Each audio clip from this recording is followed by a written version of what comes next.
ಬಾಲಭವನ ಮತ್ತು ಜಿಲ್ಲಾ ಪಂಚಾಯತ್ ಎಲ್ಲ ಸಂಯುಕ್ತವಾಗಿ ಒಂದು ಶೈಕ್ಷಣಿಕ ಜಾಗೃತಿ ಅಂತ ಅಂದ್ಕೊಂಡಿದ್ವಿ. ಈ ಪರೀಕ್ಷೆಯ ಸಂದರ್ಭದಲ್ಲಿ ಮತ್ತೆ ಅವರ ನೆನಪಿಸುವಂಥ ಜಾಗೃತಿ ಮಾಡುವಂಥ ಒಂದು ಬಾನುಲಿ ಕಾರ್ಯಕ್ರಮ. ಸಾಮಾನ್ಯವಾಗಿ ವಿದ್ಯಾರ್ಥಿ ಜೀವನದಲ್ಲಿ SSLC ಅಂತ ಒಂದು ಬಹುಮುಖ್ಯ ಪಾತ್ರ ವಹಿಸ್ತಕ್ಕಂಥ ಅಂತ ಈಗಾಗಲೇ ತಮಗೆಲ್ಲರೂ ತಿಳಿದಿರೋ ರೀತಿಯಲ್ಲಿ ಮಾರ್ಚ್ 21ನೇ ದಿನಾಂಕದಿಂದ SSLC ಪರೀಕ್ಷೆಗಳು ಪ್ರಾರಂಭ ಆಗ್ತಾ ಇದ್ದಾವೆ.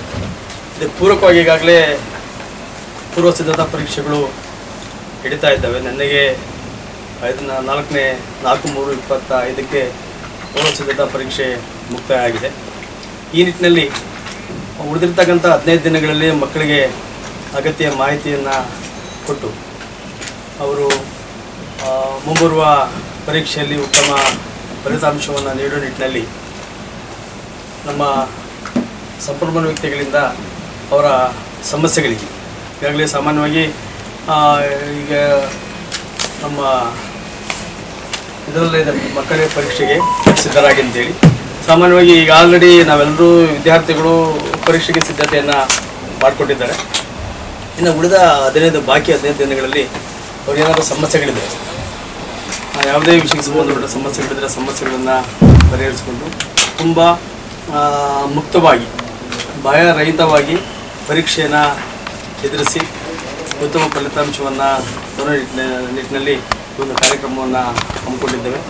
ಎಲ್ಲ ವಿದ್ಯಾರ್ಥಿಗಳು ಶಿಕ್ಷಕರು ಈ ಕಾರ್ಯಕ್ರಮದಲ್ಲಿ ಸಕ್ರಿಯವಾಗಿ ಭಾಗವಹಿಸಿ ಏನಾದರೂ ಸಮಸ್ಯೆಗಳಿದೆ, ಓದುವ ಸಮಸ್ಯೆ ಆಗ್ಬೋದು ಅಥವಾ ಏನಾದರೂ ಒತ್ತಡದ ಸ್ಥಿತಿ ಇದ್ದರೆ ಅದನ್ನು ನಮ್ಮ ಸಂಪನ್ಮೂಲ ವ್ಯಕ್ತಿಗಳ ಜೊತೆಯಲ್ಲಿ ಚರ್ಚೆ ಮಾಡಿ ಒತ್ತಡರಹಿತವಾಗಿ ಪರೀಕ್ಷೆಯನ್ನು ಪರೀಕ್ಷೆ ರೀತಿಯಲ್ಲಿ ಅದನ್ನು ಎದುರಿಸೋದಕ್ಕೆ ತಾವೆಲ್ಲರೂ ಸಹ ಸಿದ್ಧರಾಗಿ ಕೆಲವು ಎಷ್ಟೊಂದು ಇನ್ಸಿಡೆಂಟ್ ನಾವು ನೋಡಿದ್ದೀವಿ ಹಿಂದೆ.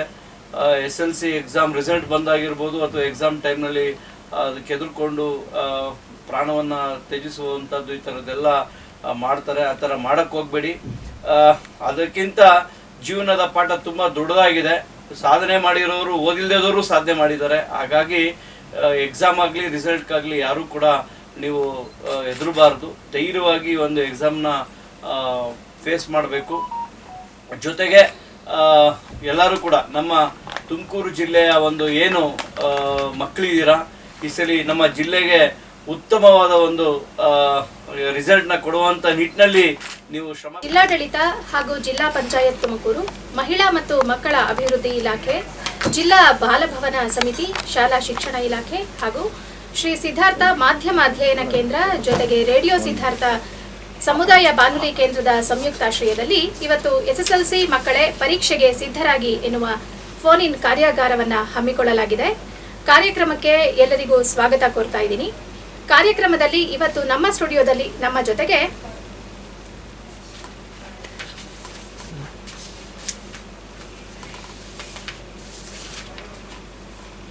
ಮಂಜುನಾಥ್ ಆಚಾರ್ ಅವರು ಇದ್ದಾರೆ. ಇವರು ಮ್ಯಾಥ್ಸ್ ಸಬ್ಜೆಕ್ಟ್ ಇನ್ಸ್ಪೆಕ್ಟರ್ ಆಗಿ ಇಲ್ಲಿ ಇವತ್ತು ಸ್ಟುಡಿಯೋದಲ್ಲಿ ಹಾಜರಿದ್ದಾರೆ. ಅವರಿಗೆ ನಾನು ಕಾರ್ಯಕ್ರಮಕ್ಕೆ ಆತ್ಮೀಯವಾಗಿ ಬರಮಾಡ್ಕೊಳ್ತಾ ಇದ್ದೀನಿ. ಹಾಗೆ ಸುನೀಲ್ ಕುಮಾರ್ ಅವರು ಇದ್ದಾರೆ. ಇವರು ಕೂಡ ಸೋಷಿಯಲ್ ಸೈನ್ಸ್ ಸಬ್ಜೆಕ್ಟ್ ಇನ್ಸ್ಪೆಕ್ಟರ್ ಆಗಿ ಇವತ್ತು ಇಲ್ಲಿಗೆ ಆಗಮಿಸಿದ್ದಾರೆ. ಅವ್ರಿಗೂ ಕೂಡ ನಾನು ಕಾರ್ಯಕ್ರಮಕ್ಕೆ ಆತ್ಮೀಯವಾಗಿ ಬರಮಾಡಿಕೊಳ್ತೀನಿ. ಹಾಗೆಯೇ ಸರ್ಕಾರಿ ಪ್ರೌಢಶಾಲೆ ತೊಂಡಗೆರೆಯ ಮ್ಯಾಥ್ಸ್ ಟೀಚರ್ ಆದಂತಹ ಶ್ರೀ ಲೋಕೇಶ್ ಅವರು ಇದ್ದಾರೆ. ಅವ್ರಿಗೂ ಕೂಡ ಕಾರ್ಯಕ್ರಮಕ್ಕೆ ಸ್ವಾಗತ. ಮಸ್ಕಲ್ ಸರ್ಕಾರಿ ಪ್ರೌಢಶಾಲೆಯ ಶ್ರೀ ಶಶಿಕುಮಾರ್ ಅವರು ಇದ್ದಾರೆ. ಇವರು ಸೈನ್ಸ್ ಶಿಕ್ಷಕರು. ಅವ್ರಿಗೂ ಕೂಡ ಕಾರ್ಯಕ್ರಮಕ್ಕೆ ಸ್ವಾಗತ. ಚೇಳೂರು ಸರ್ಕಾರಿ ಪ್ರೌಢಶಾಲೆಯ ಶ್ರೀ ರಾಘವೇಂದ್ರ ಅವರಿದ್ದಾರೆ, ಸೋಷಿಯಲ್ ಸೈನ್ಸ್ ಟೀಚರ್ ಆಗಿ. ಅವರು ಕೂಡ ಕಾರ್ಯಕ್ರಮದಲ್ಲಿದ್ದಾರೆ. ಅವರಿಗೆ ಸ್ವಾಗತ ಕೋರ್ತಾ ಇದ್ದೀನಿ. ಸರ್ಕಾರಿ ಪ್ರೌಢಶಾಲೆ ಹಿಂಡಸಗೆರೆಯ ಶ್ರೀಮತಿ ವೀಣಾ ಮೇಡಮ್ ಅವರಿದ್ದಾರೆ. ಅವ್ರಿಗೂ ಕೂಡ ನಾನು ಇಂಗ್ಲಿಷ್ ಶಿಕ್ಷಕರು ಕಾರ್ಯಕ್ರಮಕ್ಕೆ ಸ್ವಾಗತ ಕೋರ್ತಾ ಇದ್ದೀನಿ. SSLC ಮಕ್ಕಳೇ ಪರೀಕ್ಷೆ ಇನ್ನೇನು ಶುರುವಾಗಲಿದೆ. ಮಾರ್ಚ್ 21ರಿಂದ ಏಪ್ರಿಲ್ 4ರವರೆಗೆ ತಮ್ಮ ಪರೀಕ್ಷೆ ನಡೆಯಲಿದೆ. ಈ ಪರೀಕ್ಷೆಗೆ ಹೇಗೆ ತಯಾರಾಗಬೇಕು ಅನ್ನೋದ್ರ ಕುರಿತು ಇವತ್ತು ಇಲ್ಲಿ ಮಾತನಾಡಲಿಕ್ಕೆ ವಿಷಯ ತಜ್ಞರು ಜೊತೆಗೆ ಶಿಕ್ಷಕರು ಕೂಡ ಸ್ಟುಡಿಯೋದಲ್ಲಿದ್ದಾರೆ. ಅವರಿಗೆ ನಾನು ಮೊದಲನೇದಾಗಿ ಕಾರ್ಯಕ್ರಮಕ್ಕೆ ಸ್ವಾಗತ ಕೋರ್ತಾ, ಒಂದಷ್ಟು ವಿದ್ಯಾರ್ಥಿಗಳಿಂದ ಪ್ರಶ್ನೆಗಳು ಬಂದಿರೋದು, ಆಫ್ಲೈನಲ್ಲಿ ಬಂದಿರೋಂಥ ಪ್ರಶ್ನೆಗಳನ್ನು ವಿಷಯ ಶಿಕ್ಷಕರ ಜೊತೆಗೆ ನಾನು ಹಂಚ್ಕೊಳ್ಳೋದಕ್ಕೆ ಇಷ್ಟಪಡ್ತೀನಿ. 1000 ದಿನ ಅಧ್ಯಯನದಲ್ಲಿ ತೊಡಗಿರೋದಕ್ಕಿಂತ ಒಂದು ದಿನ ಒಳ್ಳೆಯ ಗುರುವಿನ ಜೊತೆ ಇದ್ರೆ ಸಾಕು ಅಂತ ಹೇಳಿ ಒಂದು ಜಪಾನಿ ಗಾದೆ ಇದೆ. ವಿದ್ಯಾರ್ಥಿಗಳಲ್ಲಿ ಸಾಕಷ್ಟು ಸಂಶಯಗಳು, ಗೊಂದಲಗಳು ಇರ್ಬೋದು. ಗರಿಷ್ಠ ಅಂಕಗಳನ್ನು ಗಳಿಸೋದು ಹೇಗೆ ಅಂತ ಅನ್ನೋದು ಕೂಡ ಸಾಕಷ್ಟು ಮಂದಿ ವಿದ್ಯಾರ್ಥಿಗಳ ಅದೊಂದು ಕನಸು ಅಂತಲೇ ಹೇಳಬೇಕು. ಯಾಕೆ ಅಂತ ಹೇಳಿದ್ರೆ ಎಲ್ಲ ಓದಿದ್ರು ಕೂಡ ಮರ್ತೋಗೋವಂಥ ಚಾನ್ಸಸ್ ಇರುತ್ತೆ. ಗರಿಷ್ಠ ಅಂಕಗಳನ್ನು ಗಳಿಸ್ಲಿಕ್ಕೆ ಏನು ಮಾಡಬೇಕು? ಮೊದಲನೇದಾಗಿ ನಾನು ಗಣಿತ ಶಿಕ್ಷಕರಲ್ಲಿ ಈ ಪ್ರಶ್ನೆಯನ್ನು ಕೇಳ್ತೀನಿ. ನಮಸ್ತೆ, ಎಲ್ಲರಿಗೂ ನಮಸ್ಕಾರ. ಆತ್ಮೀಯರೇ, ಈ ಗಣಿತ ವಿಚಾರ ಬಂದಾಗ ಸುಲಭವಾಗಿ ಪಾಸ್ ಮಾಡ್ತಕ್ಕಂಥದ್ದು ನಿಮಗೆಲ್ಲ ಗೊತ್ತಿದೆ. 28 ಅಂಕಗಳನ್ನು ತೆಗೆಯೋದು ಬಹಳ ಸುಲಭ. ಆದರೆ ಗರಿಷ್ಠ ಅಂಕಗಳು ಬರಬೇಕು, ನಾನು 80 ಔಟ್ ಆಫ್ 80 ತೆಗಿಬೇಕು ಅಂದರೆ ಬಹಳ ಮುಖ್ಯವಾಗಿ 4 ಅಧ್ಯಾಯಗಳನ್ನು ನೀವು ಪ್ರಾಕ್ಟೀಸ್ ಮಾಡಬೇಕಾಗುತ್ತೆ ವಿದ್ಯಾರ್ಥಿಗಳೇ. ಅದರಲ್ಲಿ ಬಹಳ ಮುಖ್ಯವಾಗಿ ಹೈಟ್ ಆ್ಯಂಡ್ ಡಿಸ್ಟೆನ್ಸ್ ಅಂತ ಕೇಳ್ತಾನೆ. ಹೈಟ್ ಆ್ಯಂಡ್ ಡಿಸ್ಟೆನ್ಸ್ ಕೇಳುವ ಸಂದರ್ಭದಲ್ಲಿ ಅದನ್ನು ಹೈಟ್ ಆ್ಯಂಡ್ ಡಿಸ್ಟೆನ್ಸು ಲೆಕ್ಕಗಳನ್ನು ಬಿಡಿಸ್ತಕ್ಕಂಥದ್ದು. ನೆಕ್ಸ್ಟ್ ಅರ್ಥಮೆಟಿಕ್ ಪ್ರೋಗ್ರೆಷನಲ್ಲಿ 3 ಪದಗಳಿಗೆ ಸಂಬಂಧಪಟ್ಟ ಸಂಬಂಧವನ್ನು ಕೇಳ್ತಾನೆ. ಅದ್ರ ಜೊತೆಗೆ ವರ್ಬಲ್ ಪ್ರಾಬ್ಲಮ್ಸ್, ವಾಕ್ಯ ರೂಪದ ಪ್ರಶ್ನೆಗಳನ್ನು ಕೇಳ್ತಾನೆ. ಕ್ವಾಡ್ರಾಟಿಕ್ ಈಕ್ವೇಷನ್ ಆಗಿರ್ಬೋದು, ಪೇರ್ ಆಫ್ ಲೀನಿಯರ್ ಈಕ್ವೇಷನ್. ಈ 4 ನೀವು ಅಧ್ಯಾಯಗಳನ್ನು ತುಂಬ ಚೆನ್ನಾಗಿ ಪ್ರಾಕ್ಟೀಸ್ ಮಾಡಿದ್ದೆ ಆದರೆ ಹೆಚ್ಚು ಅಂಕ ಗಳಿಸೋದ್ರಲ್ಲಿ 2 ಮಾತಿಲ್ಲ. ಇನ್ನು ರಿಮೈನಿಂಗ್ ಎಲ್ಲ ಬಹಳ ಸುಲಭವಾಗಿ ಲೀಲಾಜಾಲವಾಗಿ ನೀವು ಬಿಡಿಸ್ತಾ ಬರ್ತೀರಾ. ಈಗ ದೂರ ಕಂಡುಹಿಡಿಬೇಕಪ್ಪ, ಹೈಟ್ ಕಂಡುಹಿಡಿಬೇಕು. ಹೈಟ್ ಈಗ ನೋಡಿ, ನಾವು ಸೂರ್ಯನಿಂದ ಭೂಮಿಗೆ ಇರ್ತಕ್ಕಂಥದ್ದು ಯಾವುದು ಏಣಿ ಹಾಕ್ಕೊಂಡು ನಾವು ಡಿಸ್ಟೆನ್ಸ್ ಎಲ್ಲ ಟೇಪಲ್ಲಿ ಅಳತೆ ಮಾಡೋಕ್ಕಾಗಲ್ಲ. ದೂರ ಕಂಡುಹಿಡಿಬೇಕು. ಆ ದೂರವನ್ನು ಹೆಂಗೆ ಕಂಡುಹಿಡಿದ್ರಪ್ಪ? H = tan θ × D, D = cos θ × height ದೂರ ಎಷ್ಟಿದೆ ಅಂತ ಕಂಡುಹಿಡಬೇಕು. D = cos θ × H. ಹಾಗಾಗಿ ಇನ್ಕ್ಲಿನೇಷನ್, ಡಿಕ್ಲಿನೇಷನ್, ಉನ್ನತ ಕೋನ, ಅವನತ ಕೋನ ಇವುಗಳನ್ನು ತುಂಬ ಚೆನ್ನಾಗಿ ಪ್ರಾಕ್ಟೀಸ್ ಮಾಡಿದ್ದೇ ಆದರೆ ಆಮೇಲೆ ವರ್ಗ ಸಮೀಕರಣಗಳಲ್ಲಿ ಒಂದು ದೋಣಿಯು 360 ಕಿಲೋಮೀಟರ್ ದೂರವನ್ನು 4 ಗಂಟೆಗಳಲ್ಲಿ ಚಲಿಸಿದ್ದೇ ಆದರೆ ಅದರ ವೇಗವನ್ನು ಕಂಡುಹಿಡಿಯಿರಿ ಅಂತ ವರ್ಬಲ್ ಪ್ರಾಬ್ಲಮ್ಸನ್ನು ಕೇಳ್ತಾನೆ. ಮತ್ತು ಇದರಲ್ಲಿ ಅರ್ಥಮೆಟಿಕ್ ಪ್ರೋಗ್ರೆಷನ್ನು ಸಮಾಂತರ ಶ್ರೇಣಿಗಳಿಗೆ ಸಂಬಂಧಪಟ್ಟಂತೆಯೇ 7ನೇ ಪದವು 3ನೇ ಪದದ 2ರಷ್ಟಕ್ಕೆ ಸಮ, ಆ 8ನೇ ಪದವು 6ನೇ ಪದಕ್ಕೆ 3ರಷ್ಟು ಅಂತ ಏನು, ಅದು ವರ್ಬಲ್ ಪ್ರಾಬ್ಲಮ್ಸ್ ಅಂತ ಕೇಳ್ತಾನೆ. ಆ ವಾಕ್ಯ ರೂಪದಲ್ಲಿ ಇರ್ತಕ್ಕಂಥ ಲೆಕ್ಕಗಳನ್ನು ನಾವು ಸಮೀಕರಣ ರೂಪದಲ್ಲಿ ಮತ್ತು ಏಜ್ಗೆ ಸಂಬಂಧಪಟ್ಟಂತೆ ಪೇರ್ ಆಫ್ ಲೀನಿಯರ್ ಈಕ್ವೇಷನ್, 2 ಚರಾಕ್ಷರಗಳುಳ್ಳ ರೇಖಾತ್ಮಕ ಸಮೀಕರಣಗಳು ಈ ಒಂದು ಅಧ್ಯಾಯದಲ್ಲಿ ಏಜ್ಗೆ ರಿಲೇಟೆಡ್ ಆಗಿ ತಮ್ಮನ ವಯಸ್ಸು ಅಣ್ಣನ ವಯಸ್ಸಿಗೆ ಕಿಂತ ಕಡಿಮೆ ಇದೆ, ಅಣ್ಣನ ವಯಸ್ಸು ತಮ್ಮನ ವಯಸ್ಸಿನ 3ರಷ್ಟಿದೆ, ಈ ರೀತಿ ಲೆಕ್ಕಗಳನ್ನು ಕೇಳ್ತಾ ಮಕ್ಕಳೇ. ಆ ರೀತಿ 4 ಅಧ್ಯಾಯಗಳನ್ನು ತುಂಬ ಚೆನ್ನಾಗಿ ಪ್ರಾಕ್ಟೀಸ್ ಮಾಡಿದ್ದೇ ಆದರೆ ಹೆಚ್ಚು ಅಂಕ ಗಳಿಸ್ಬೋದು. ಇನ್ನು ಉಳಿದಂತೆ ಯಾವುದು ನಿಮಗೆ ಲೆಕ್ಕ ಇಲ್ಲ, ಬಹಳ ಲೀಲಾಜಾಲವಾಗಿ ಬರೀತೀರ. ಈ 4 ಚಾಪ್ಟರ್ಗಳು ನೀವು ಒತ್ತು ಕೊಟ್ಟಿದ್ದೇ ಆದರೆ ಔಟ್ ಆಫ್ ಔಟ್.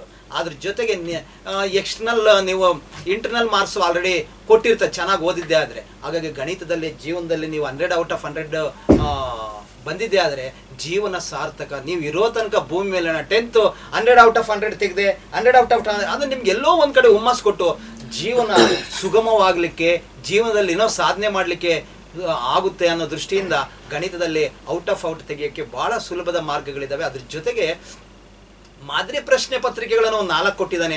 ಸ್ಟೇಟ್ ಲೆವೆಲ್ದಂದು ಒಂದು ಪ್ರಶ್ನೆ ಪತ್ರ, 5 ಪ್ರಶ್ನೆ ಪತ್ರಿಕೆಗಳನ್ನು ನಿನಗೆ ಬಿಡಿಸೋಕೆ ಬಂದರೆ ಮಕ್ಕಳೇ ನಿನ್ನನ್ನು ಹಿಡಿಯೋರು ಯಾರೂ ಇಲ್ಲ. ತುಂಬ ಸುಲಭವಾಗಿ ನೀನು ಪಾಸ್ ಆಗಬಹುದು. ಪಾಸ್ ಆಗೋದಿರಲಿ, ಸ್ಕೋರ್ ಮಾಡ್ಬೋದು. ನಿನಗೆ ಹೇಗೆ ಅಂತ ಮಕ್ಕಳೇ ಲೆಕ್ಕವನ್ನು ಬಿಡಿಸೋಕೆ ನಿನಗೆ ಬರಬೇಕು. ಗಣಿತ ಅಂದರೆ ಭಾಳ ಸುಲಭ, ಅದು ಕಬ್ಬಿಣದ ಕಡಲೆ ಎಲ್ಲ ಭಾಳ ಸುಲಭವಾಗಿರ್ತಕ್ಕಂಥದ್ದು. 28 ಲೀಲಾಜಾಲವಾಗಿ, 28 ಅಲ್ಲ 30 ಮಾರ್ಕ್ಸ್ 40 ಮಾರ್ಕ್ಸ್ ಲೀಲಾಜಾಲವಾಗಿ ಎಲ್ಲ ಟೀಚರ್ಸ್ ಹೇಳಿರ್ತಾರೆ. ಭಾಳ ಬಂದೇ ಬರ್ತಕ್ಕಂಥ ಪ್ರಶ್ನೆಗಳನ್ನು ನಿಮಗೆಲ್ಲ ಹೇಳಿರ್ತಾರೆ. ಆ ದೃಷ್ಟಿಯಿಂದ ಈ ಒಂದು ಪಾಸ್ ಆಗೋದ್ರ ಜೊತೆಗೆ ಈ 4 ಅಧ್ಯಾಯಗಳನ್ನು ನೀವು ಚೆನ್ನಾಗಿ ಪ್ರಾಕ್ಟೀಸ್ ಮಾಡಿದ್ದೆ ಆದರೆ ಗರಿಷ್ಠ ಅಂಕಗಳನ್ನು ಗಳಿಸಬಹುದು. ಮ್ಯಾಥ್ಸ್ ಸಬ್ಜೆಕ್ಟ್ ಟೀಚರ್ ಆದಂಥ ಶ್ರೀ ಲೋಕೇಶ್ ಅವರು ನಿಮಗೆ ಒಂದಷ್ಟು ಟಿಪ್ಸ್ನ ಕೊಟ್ಟಿದ್ದಾರೆ. ಹಾಗೆಯೇ ನಿಮಗೆಲ್ಲ ಗೊತ್ತಿದೆ ಮ್ಯಾಥ್ಸು ಮತ್ತು ಸೈನ್ಸಲ್ಲಿ ಔಟ್ ಆಫ್ ಔಟ್ ಸ್ಕೋರ್ ಮಾಡುವಂಥದ್ದು ಸುಲಭ, ಲ್ಯಾಂಗ್ವೇಜಸ್ಗೆ ಕಂಪೇರ್ ಮಾಡಿದ್ರೆ ಅಂತನೂ ಒಂದು ಕಾನ್ಸೆಪ್ಟು ಮೊದಲಿಂದ ಇರೋ ಅಂಥದ್ದು. ಹಾಗೆ ನಾನು ಸೈನ್ಸ್ ಟೀಚರ್ ಶಶಿಕುಮಾರ್ ಅವರಲ್ಲಿ ಈಗ ಇದೇ ಪ್ರಶ್ನೆಯನ್ನು ಕೇಳ್ತೀನಿ.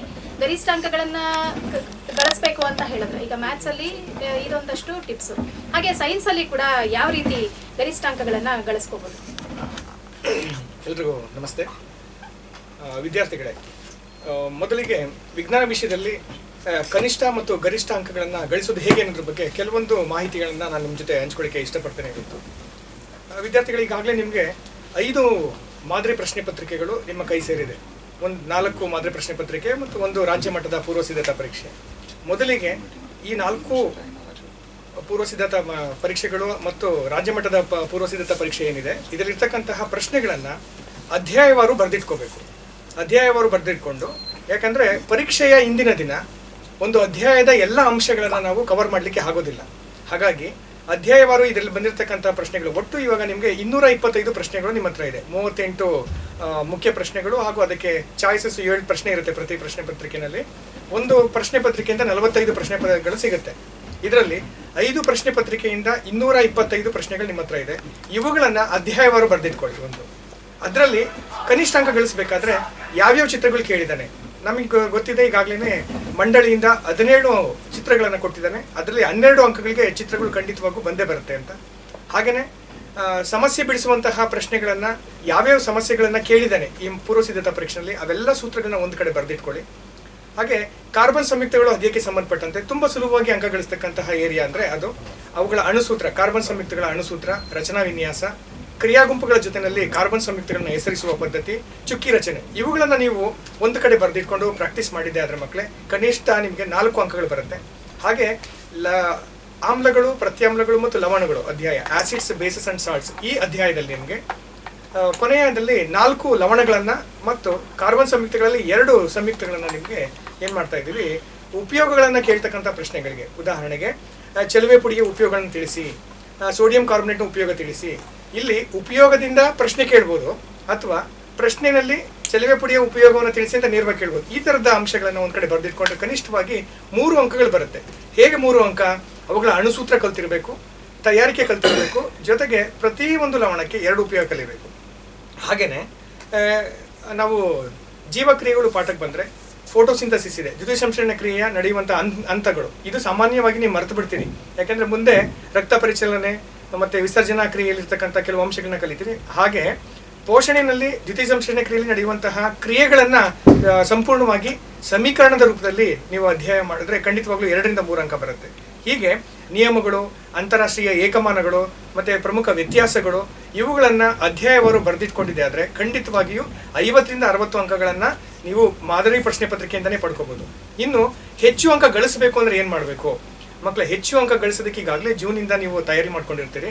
ಹಾಗಾಗಿ ಪರೀಕ್ಷೆಯ ಹಿಂದಿನ ದಿನ ನೀವು ಅಧ್ಯಾಯವಾರು ಓದುವ ಬದಲು ನೀವು ಬರೆದಿಟ್ಕೊಂಡಿರ್ತಕ್ಕಂಥ ನಿಮ್ಮದೇ ಆಗಿರ್ತಕ್ಕಂಥ ಒಂದು ನೋಟ್ಸ್ ಇದೆ, ಪ್ರತಿ ಅಧ್ಯಾಯದಲ್ಲಿ ಏನೇನೋ ಓದಬೇಕು ಅಂತ, ಅದನ್ನು ಕ್ಲೀನಾಗಿ ಫಾಲೋ ಅಪ್ ಮಾಡಿ ಒಂದು. ಮತ್ತು ಎಕ್ಸಾಮ್ ಹಾಲಲ್ಲಿ ಕೂತ್ಕೊಂಡು ಪರೀಕ್ಷೆ 3 ಗಂಟೆ 15 ನಿಮಿಷ ಇರುತ್ತೆ. ಈ ಸಂದರ್ಭದಲ್ಲಿ ನೀವು ಪ್ರಮುಖವಾಗಿ ಬರೆದಿರ್ತಕ್ಕಂತಹ ಪ್ರಶ್ನೆಗಳ ಉತ್ತರಕ್ಕೆ ನಾವು ಇವ್ಯಾಲ್ಯೂಯೇಟ್ ಮಾಡಬೇಕಾದ್ರೆ ಒಂದು ಅಂಶವನ್ನು ಗಮನಿಸ್ತಾ ಇರ್ತೀವಿ, ಅದು ಬರೆದಿದ್ದಾರೆ ಇಲ್ವಾ ಅಂತ. ಅಂತಹ ಅಂಶಗಳಿಗೆ ಅಂಡರ್ಲೈನ್ ಮಾಡಬೇಕು. ಇವೆಲ್ಲವೂ ಕೂಡ ನಿಮಗೆ ಹೆಚ್ಚು ಅಂಕ ಗಳಿಸೋದಕ್ಕೆ ಸಾಧ್ಯ ಆಗುತ್ತೆ. ವಿಜ್ಞಾನದಲ್ಲಿ ನಿಮಗೊಂದು ಬಯಾಸ್ ಇದೆ, ಔಟ್ ಆಫ್ ಔಟ್ ತೆಗಿಲಿಕ್ಕೆ ಆಗೋದಿಲ್ಲ, ಅನ್ವಯಿಕ ಪ್ರಶ್ನೆಗಳು ಬರುತ್ತೆ ಅಂತ. ಅನ್ವಯಿಕ ಪ್ರಶ್ನೆಗಳು ಕೊಟ್ಟಿದ್ದಾರೆ ಅಂದರೆ ಅದರಲ್ಲೇ ಕ್ಲೂ ಇರುತ್ತೆ. ಪ್ರಶ್ನೆ 2 ಅಥವಾ 3 ಬಾರಿ ನೀವು ಓದಬೇಕು. ಪ್ರಶ್ನೆಗಳನ್ನು ಓದಿ ಅರ್ಥೈಸಿದ್ರೆ ಖಂಡಿತವಾಗಿಯೂ ನಿಮಗೆ ಸುಲಭವಾಗಿ ಉತ್ತರವನ್ನು ಗಳಿಸಲಿಕ್ಕೆ ಸಾಧ್ಯ ಆಗುತ್ತೆ. ಹಾಗಾಗಿ ಮುಂದಿನ ಕರೆ ಯಾರಾದರೂ ಸ್ವೀಕರಿಸಿ ನಾನು ನಿಮಗೆ ಖಂಡಿತವಾಗಿ ಅದನ್ನು ನಿಮಗೆ ತಿಳಿಸ್ತಾ ಹೋಗ್ತೀನಿ. ಧನ್ಯವಾದಗಳು. ಹೇಳಿ, ಯಾವ ವಿಷಯದ ಕುರಿತು ನಿಮ್ಮ ಪ್ರಶ್ನೆ? ನಿಮ್ಮ ಹೆಸರು ಹೇಳಿ ಮೊದಲಿಗೆ. ಯಾವ ಶಾಲೆಯಿಂದ? ಯಾವ ವಿಷಯ ಕುರಿತಾಗಿ ನಿಮ್ಮ ಪ್ರಶ್ನೆ ಕೇಳಿ?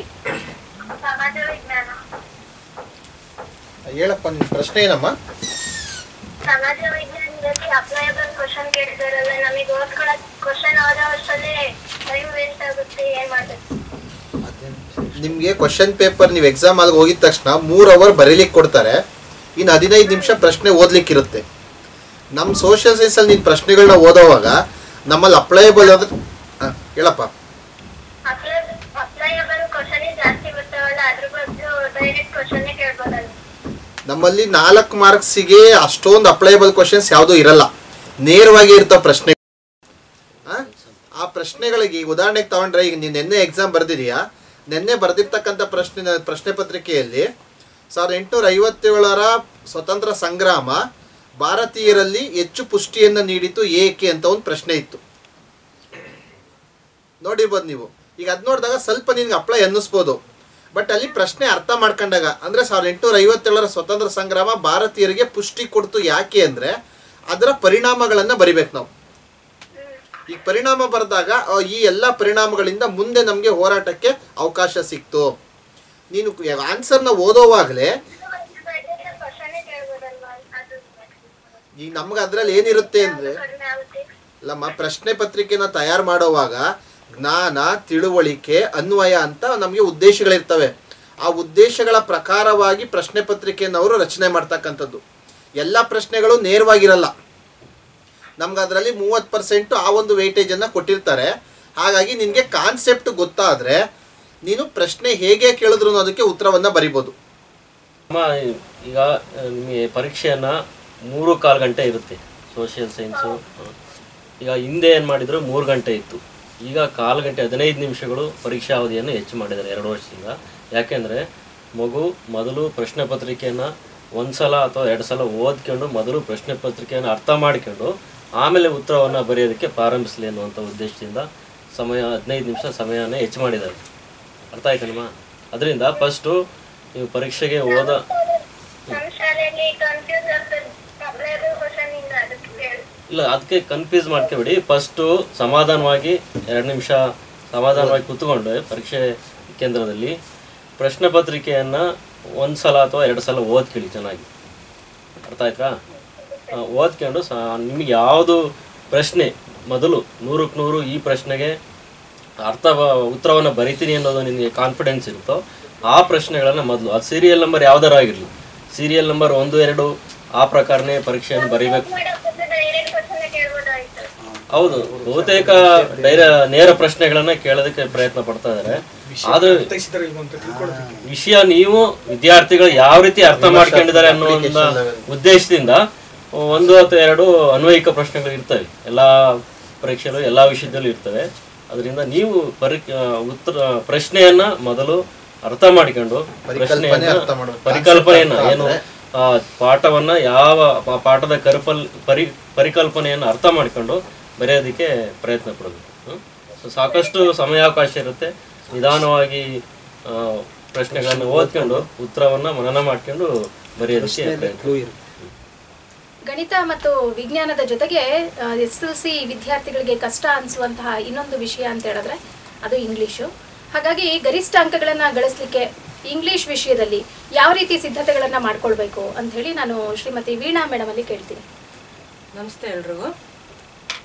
ಓಕೆ, ಇಂಗ್ಲೀಷು ನೀವು ಅಂದ್ಕೊಂಡಿರೋ ಹಾಗೆ ಕಷ್ಟ ಏನಲ್ಲ.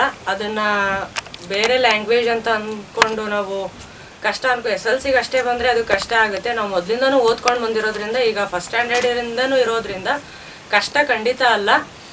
ಥಿಂಗ್ ಈಸ್, ನೀವು ಇಲ್ಲಿ ಔಟ್ ಆಫ್ ಔಟ್ ಸ್ಕೋರ್ ಮಾಡಲಿಕ್ಕೆ ನಾನು ಇವಾಗ ಹೇಳೋದಾದರೆ 1 ಮಾರ್ಕಲ್ಲಿ ಸ್ವಲ್ಪ ಜಾಸ್ತಿ ಚಾನ್ಸಸ್ ಇದೆ, ಮಿಸ್ ಹೊಡಿಯೋದಕ್ಕೆ ಚಾನ್ಸಸ್ ಜಾಸ್ತಿ ಇದೆ. Like use the word as verb or noun ಅಂತ ಕೇಳ್ತಾರೆ. ಒಂದು ಪ್ರಶ್ನೆ ಬರುತ್ತೆ, say for example WATER water ಅನ್ನೋ ಪದವನ್ನು use this word as noun ಅಥವಾ ವರ್ಬ್ ಆಗಿ ಬರೀರಿ ಅಂತ ಕೇಳ್ತಾರೆ. ವಿದ್ಯಾರ್ಥಿಗಳು ಏನು ಮಾಡ್ಕೋತೀರಾ, ವರ್ಡನ್ನು ಮಾತ್ರ ನೋಡ್ಬಿಟ್ಟು ನಿಮ್ಗೇನು ಬರುತ್ತೋ water is I drink water ಆ ಥರ ಬರೆದ್ಬಿಡ್ತೀರಾ. ಆದರೆ ಅದನ್ನು ನೌನಾಗಿ ಕೇಳಿದಾರ ವರ್ಬ್ ಆಗಿ ಕೇಳಿದಾರ ನೋಡಿಕೊಂಡು ಆನ್ಸರ್ ಮಾಡಬೇಕಾಗತ್ತೆ.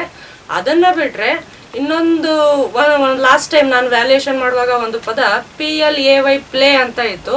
ಮಗು ಅದೇ ಕ್ವೆಶನಲ್ಲಿ PAY ಪೇ ಅಂತ ಅಂಡರ್ಸ್ಟ್ಯಾಂಡ್ ಮಾಡಿಕೊಂಡು ಪೇಗೆ ಸೆಂಟೆನ್ಸ್ ಮಾಡಿತ್ತು. ಆ್ಯಕ್ಚುಲಿ ಅದು PLAYಗೆ ಬರಿಬೇಕಾಗಿತ್ತು. ಸೊ ಇಲ್ಲಿ 79 ಬಂದಿತ್ತು, 1 ಮಾರ್ಕು ಆ ಕ್ವೆಶನಲ್ಲಿ ಹೋಯಿತು. ಆ ರೀತಿ ಸ್ವಲ್ಪ ಕ್ವೆಶನನ್ನು ಸರಿಯಾಗಿ ಅರ್ಥ ಮಾಡಿಕೊಂಡು ಆನ್ಸರ್ ಮಾಡಬೇಕಾಗುತ್ತೆ. ಅದನ್ನು ಬಿಟ್ಟರೆ ರಿಪೋರ್ಟೆಡ್ ಸ್ಪೀಚು ಪ್ಯಾಸಿವ್ ವಾಯ್ಸಲ್ಲಿ ಸ್ವಲ್ಪ ನೀವು ಸರಿಯಾಗಿ ನೋಡ್ಕೋಬೇಕಾಗುತ್ತೆ. ಪ್ಯಾಸಿವ್ ವಾಯ್ಸಲ್ಲಿ ಟೆನ್ಸನ್ನು ಚೇಂಜ್ ಮಾಡೋದಿಲ್ಲ. Whereas in reported speech we change the tense. Present tense becomes past tense. Whereas in passive voice we don't change. ಅದು ಪ್ರೆಸೆಂಟ್ ಟೆನ್ಸ್ ಇರೋದು ಪ್ರೆಸೆಂಟ್ ಟೆನ್ಸೇ ಹಾಗೆ ಉಳಿಯುತ್ತೆ. ಅದನ್ನು ಬಿಟ್ಟರೆ ನೆಕ್ಸ್ಟು 4th ಚಾಪ್ಟರಲ್ಲಿ ಸ್ವಲ್ಪ ಟ್ರಿಕ್ಕಿಯಾಗಿ ಕ್ವೆಶನ್ಸ್ ಬರೋ ಚಾನ್ಸಸ್ ಇರುತ್ತೆ. ಈ ಸಲ ಪ್ರಿಪ್ರೇಟ್ರಿಯಲ್ಲಿ ಕೂಡ ಬಂದಿತ್ತು. Ambedkar was a modern man, how do you explain it ಅಂತ. ಆ್ಯಕ್ಚುಲಿ ಸೋಫಾರ್ ಈ ಕ್ವೆಶನ್ ಕೇಳಿಲ್ಲ. ಅದು ಕ್ವೆಶನ್ನು ಅರ್ಥ ಮಾಡಿಕೊಂಡ್ರೆ ಆನ್ಸರ್ ಕಲ್ತಿರೋದೇ ಇರುತ್ತೆ. Thing is you need to understand the question. ಅದನ್ನು ಬಿಟ್ಟರೆ ಇನ್ನು ಎಕ್ಸ್ಟ್ರಾಕ್ಟ್ಸಲ್ಲಿ ಒಂದು 6th ಚಾಪ್ಟರ್ ಇದೆ, ಡಿಸ್ಕವರಿ ಅಂತ. ಅಲ್ಲೂ ಕೂಡ ಯಾವ ಸ್ಟೇಟ್ಮೆಂಟು ಯಾರು ಹೇಳಿದ್ರು ಅನ್ನೋದು ನೀವೇನು ಮಾಡಬೇಕು ಅಂದರೆ character wise, say for example Columbus, Pedro, Diego, Francisco, ಈ ರೀತಿ ಕ್ಯಾರೆಕ್ಟರ್ ವೈಸು ಅವ್ರ ಸ್ಟೇಟ್ಮೆಂಟ್ಗಳನ್ನು ಬರೆದು who said, who it was said to ಅನ್ನೋ 2 ಕ್ವೆಶನ್ಸನ್ನು ನೀವು ಆನ್ಸರ್ ಮಾಡ್ತಾ ರಿವೈಸ್ ಮಾಡ್ಕೊತಾ ಹೋದರೆ ಆ ಏರಿಯಾದಲ್ಲೂ ಕೂಡ ನಿಮಗೆ like you can score 3 out of 3 from that chapter. ಅದನ್ನ ಬಿಟ್ರೆ ಇನ್ನು ಲ್ಯಾಂಗ್ವೇಜ್ ಅಲ್ಲಿ ನಾವು ಎಲ್ಲಿ 79, 78 ಕ್ರಾಸ್ ಆಗ್ತಿದ್ದಾವಾಗ ನಾವು ಎಲ್ಲಿ ರೀಚೆಕ್ ಮಾಡ್ತೀವಿ ಮತ್ತೆ ಅಂತಂದ್ರೆ ಎಸ್ಸೆನಲ್ಲಿ ಲಾಂಗ್ ಆನ್ಸರ್ ಕ್ವೆಶನ್ಸ್ ಅಲ್ಲಿ ನೀವು ಲ್ಯಾಂಗ್ವೇಜ್ ಅಂತ ಅಂದ್ಬಿಟ್ಟು ಒಂದಷ್ಟು ಮೆಕ್ಯಾನಿಸಮ್ ಇರುತ್ತೆ, ಅದನ್ನ ಮೇಂಟೈನ್ ಮಾಡಿದೀರಾ. For example beginning letter capital ಇರಬೇಕಾಗುತ್ತೆ. ಹುಲಿಯೂರುದುರ್ಗ. ಓಕೆ ಮೇಡಮ್, ಯಾವ ಸಬ್ಜೆಕ್ಟ್ ಯಾವುದು? ಹಾಂ, ಓಕೆ ಓಕೆ. ಹೇಳಮ್ಮ ವಿಜ್ಞಾನದಲ್ಲಿ ಏನು ಸಮಸ್ಯೆ ಇದೆ ಅಥವಾ ಗೊಂದಲ ಇದೆ? ಹೌದು. ಆದರೆ ನಾವು ಓದಿ ಎಕ್ಸಾಮ್ ಅಲ್ಲಿ ಬರೆಯುವಾಗ ನಮ್ಗೆ ಅದು ಕಾನ್ಸೆಪ್ಟ್ ಕೇಳಿರೋ ಕ್ವಶನ್ಸ್ ಅದೇ ಆನ್ಸರ್ ಅಂತ ಗೊತ್ತಾಗಲ್ಲ, ಮತ್ತೆ ಓದಿರೋದು ನೆನಪು ಬರಲ್ಲ. ಅದಕ್ಕೆ ಸರಿ, ನಿನ್ನ ಗೊಂದಲ ನಂಗೆ ಅರ್ಥ ಆಯ್ತು. ನಾನು ಓದಿರ್ತೀನಿ ಬಟ್ ಅದೇ ಉತ್ತರನ ಅಂತ ಗೊತ್ತಾಗ್ತಾ ಇಲ್ಲ ನಿಮ್ಗೆ, ಅದು ಬರೀದಕ್ಕಲ್ವಾ?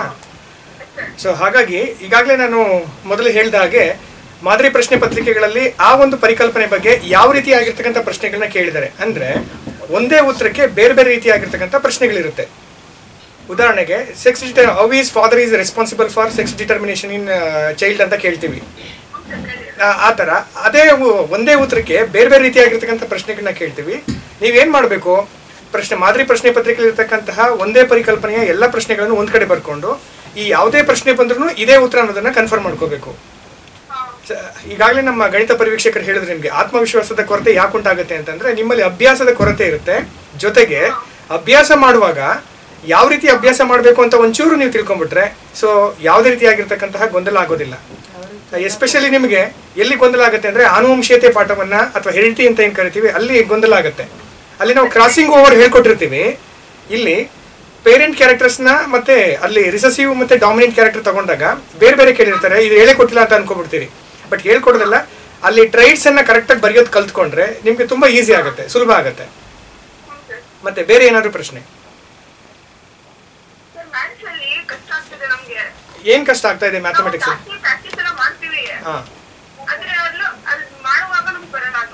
ಸರಿ, ಲೋಕೇಶ್ ಸರ್ ಅದಕ್ಕೆ ಆನ್ಸರ್ ಮಾಡ್ತಾರೆ. ನೋಡಮ್ಮ, ಈಗಾಗಲೇ ನಿಮಗೆ ತಿಳಿಸಿದ್ದಾರೆ, ಸ್ವಲ್ಪ ಅಭ್ಯಾಸ ಮಾಡಬೇಕು.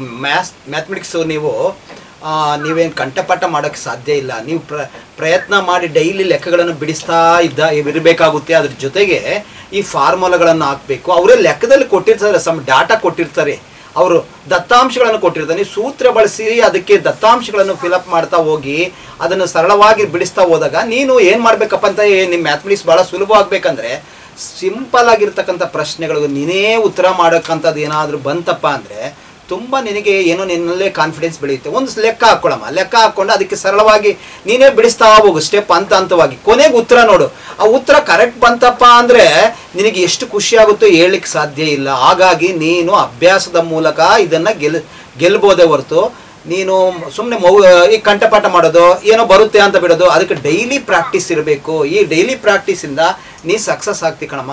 ಆಗ ಆ ದೃಷ್ಟಿಯಿಂದ ಇದು ಕಷ್ಟ ಅಲ್ಲ. ನಾನು ಹೇಳ್ತಾ ಬರ್ತಾ ಇದ್ದೀನಿ, ಎಲ್ಲ ಸಬ್ಜೆಕ್ಟ್ಗಳಿಂದ ಭಾಳ ಸುಲಭವಾದ ಸಬ್ಜೆಕ್ಟ್ ಯಾವುದಾದ್ರು ಇದೆಯಪ್ಪ ಅಂದರೆ ಅದು ಗಣಿತ ಮಾತ್ರ. ಸೂತ್ರಗಳಿರ್ತವೆ ನಮಗೆ, ಮತ್ತೆ ಲೆಕ್ಕ ಕೊಟ್ಟಿರ್ತಾರೆ. ಲೆಕ್ಕ ಒಂದು 2 ಸಾರಿ ಅರ್ಥ ಮಾಡ್ಕೊಂಡ್ರೆ ಅದಕ್ಕೆ ಏನೇನು ಕೇಳಿದರೆ N = a + n - 1 × d, A N ಕೊನೆ ಪದ, ಎ ಮೊದಲನೇ ಪದ, ಡಿ ಸಾಮಾನ್ಯ ವ್ಯತ್ಯಾಸ, N = a + n - 1 × d, N ಅಂದರೆ ಎಷ್ಟನೇ ಪದ ನೋಡಮ್ಮ, ಅವೆಲ್ಲ ಕೊಟ್ಟಿರ್ತಾನೆ. ಅದಕ್ಕೆ ಹಾಕ್ಕೊಂಡು ಸ್ಟೆಪ್ ಬೈ ಸ್ಟೆಪ್ ಮಾಡಿದೀಯಪ್ಪ ಅಂದರೆ ನಿನಗೆ ತುಂಬ ಹೆಚ್ಚು ಅಂಕ ಗಳಿಸಲಿಕ್ಕೆ ಸಾಧ್ಯ ಇದೆ. ಕಾನ್ಫಿಡೆನ್ಸ್ ಬಿಲ್ಡಪ್ ಮಾಡ್ಕೋ, ಅದ್ರ ಜೊತೆಗೆ ಅಭ್ಯಾಸ ಚೆನ್ನಾಗಿ ಮಾಡು.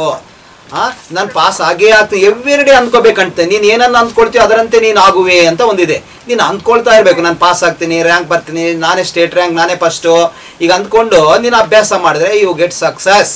ಅದರ್ವೈಸು ನಮ್ಗೆ ಏನಾದರೂ ಯೋಚನೆಗಳು ಬೇರೆ ಬೇರೆ ಯೋಚನೆಗಳು ಬಂದಾಗ, ಈಗಪ್ಪ ಹೋಗ್ತೀನಿ ಎಲ್ಲ ಅಭ್ಯಾಸ ಮಾಡಿದ್ದೀನಿ, ಅಲ್ಲಿ ಬರೆಯಲ್ಲ, ನಾನು ಬರೆಯಲ್ಲ ಅಂದರೆ ಬರೆಯೋದೇ ಇಲ್ಲ. ಬರಿತೀನಿ, ನಾನೇ ಸ್ಟೇಟ್ ಫಸ್ಟ್ ಅಂದ್ಕೋ, ನಾನೇ ಸ್ಕೂಲ್ ಫಸ್ಟ್ ಅಂದ್ಕೋ, ಖಂಡಿತ ಯು ಸಕ್ಸಸ್. ಹಾಗಾಗಿ ಮನಸ್ಸು ಮಾಡು, ಓಕೆ, ಅಭ್ಯಾಸ ಮಾಡಿ. ಇನ್ನೇನಾದರೂ ಕಷ್ಟ ಇದ್ರೆ ಕೇಳ, ಏನಾದ್ರು ಬೇರೆ ಪ್ರಶ್ನೆಗಳಿದ್ರೆ ಕೇಳಮ್ಮ. ನೀನು ಸ್ಕೋರ್ ಮಾಡ್ಬೇಕಪ್ಪ ಅಂದ್ರೆ 4 ಅಧ್ಯಾಯಗಳನ್ನು ಚೆನ್ನಾಗಿ ಪ್ರಯತ್ನ ಮಾಡಬೇಕು ಸಮಾಂತರ. ನೀನು ಕನ್ನಡ ಮೀಡಿಯಂ ಇಂಗ್ಲಿಷ್ ಮೀಡಿಯಮ್ಮ? ಅರ್ಥಮೆಟಿಕ್ ಪ್ರೋಗ್ರೆಷನ್ 3 ಪದಗಳಿಗೆ ಇರತಕ್ಕಂಥ ಸಂಬಂಧ ಕೇಳ್ತಾನೆ ಕಣಮ್ಮ. ಈ 3ನೇ ಪದವು 6ನೇ ಪದದ ಇಷ್ಟರಷ್ಟಿದೆ, ಇಷ್ಟರಷ್ಟು ಜಾಸ್ತಿ ಅಂತ. ಓಕೆ, ನೆಕ್ಸ್ಟ್ ಅದಾದ್ಮೇಲೆ ಪೇರ್ ಆಫ್ ಲೀನಿಯರ್ ಈಕ್ವೇಷನ್ ಅಲ್ಲಿ ಏಜ್ ರಿಲೇಟೆಡ್ ಕ್ವಶನ್ಸ್ ಕೇಳ್ತಾನೆ, ವರ್ಬಲ್ ಪ್ರಾಬ್ಲಮ್.